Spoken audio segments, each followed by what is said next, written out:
All right, welcome everybody. We're starting up a video today. This is going to be my reaction to dimensional study and what the dimensions means to us as individuals, or me and you. So, without starting off, if you look down, you see this video here.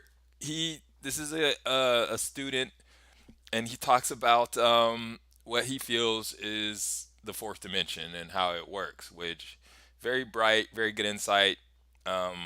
Kudos. You know what I'm saying? I'm happy that he put the video up and helps the world understand what is going on. So, without further ado, let's get into the video and then I'll be expanding on it a little bit more. Imagine that this folder is a dimensional plane.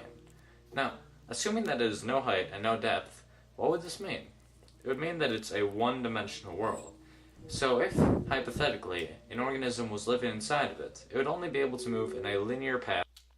Now, he's right, but there is a height and the depth, even though the organism living on it does not know that there is a height and a depth, right? And the organism moving from our vision, moving side to side, if an organism were to move up and down, that would be not according to physics. And then in this scenario, you can't even fathom going backwards into depth. Okay. Forward and backwards in a straight line. Now, if we go to the second dimension, we have two dimensions. We have width and we have length.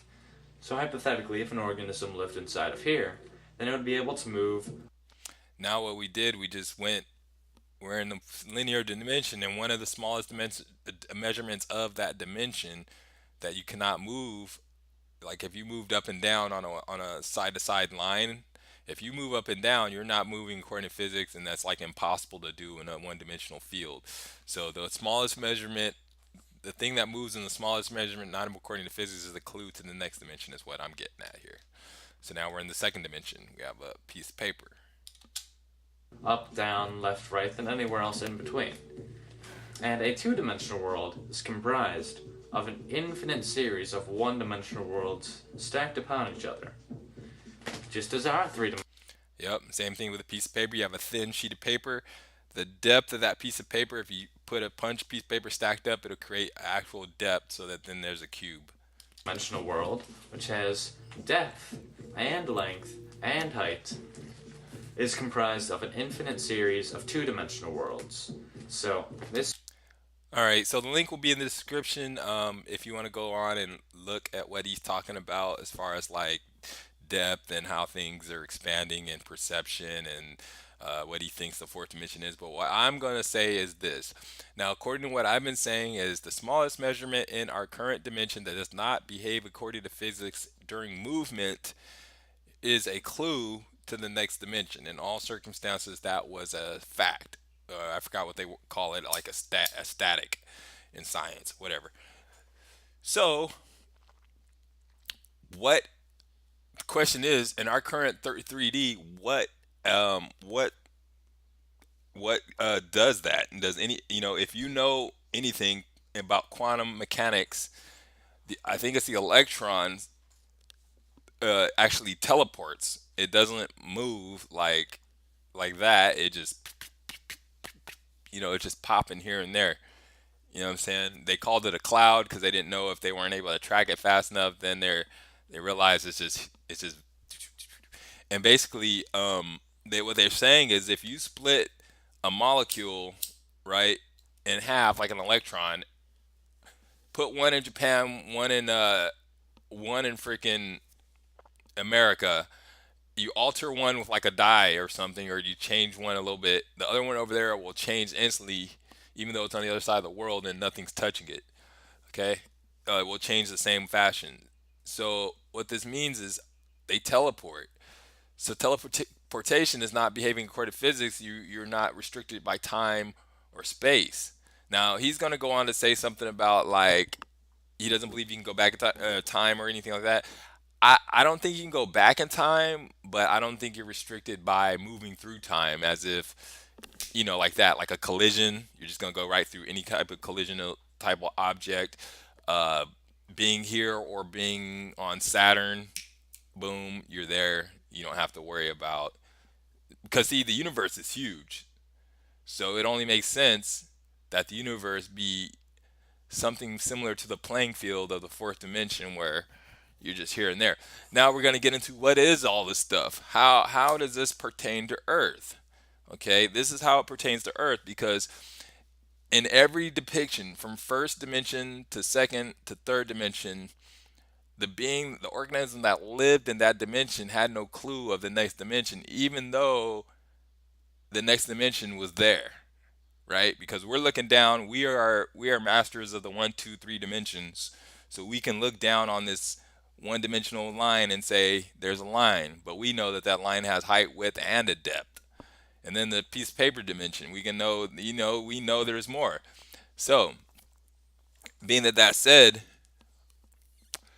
even though we're in this dimension, we're still part of the next dimension, and we have control per se. We have powers in this next dimension that we don't really know how to use. Um, and those powers are like happiness, sadness, anger, joy. Okay, these things, if you were quote, I would say dead, if you were dead and you could see like the afterlife, my theory is you would see these things. You would see joy, you would see happiness. It'd be like a happiness would be like maybe a bright yellow, green color. Joy would be like a sky blue. Anger might be red or dark red. Some weird colors like that. And you see these things as glowing auras. Okay, so when I get angry, I'm projecting this type of energy into the fourth dimension. You know, and we have the ability to affect things around us, as given the placebo drug. Placebo drug is just a sugar pill. They invented it just to make people think that they were getting something to help with their sickness, but really it was just their own body and their own positive energy flowing through them that was saying, "I'm getting something positive," and it actually worked because and then they also did studies on people focusing like telling a jar I hate you and telling a jar I love you type things, and the effects over time. So it is proven that we do have some sort of uh either real or spiritual effect on the things around us. You know what I'm saying? So that pretty much. So when you die, I could go on into uh, like how things are viewed in the afterlife, you know. But I'm gonna save that for another video. So I just want to stick to what it all means, like teleportation, you know. So when we actually get to the fourth dimension, you won't be restricted by time or space. You will move like an electron. You will be what you know here will be known there. You know what I'm saying? The consciousness will be shared. Um, like everything is brought to the light. There's no hiding. You know what I'm saying? So yeah, that's my theory on it. Like and subscribe. I don't have too many people commenting right now, and we're kind of new in the channel. So if you wanna share your comments or whatever, I might be able to respond if you have any questions or you want me to put a video up about any other things that I've talked about. Hey, go ahead and hit me. I am more than happy to answer any questions that you may have about anything. All right, everybody, have a good one. Peace.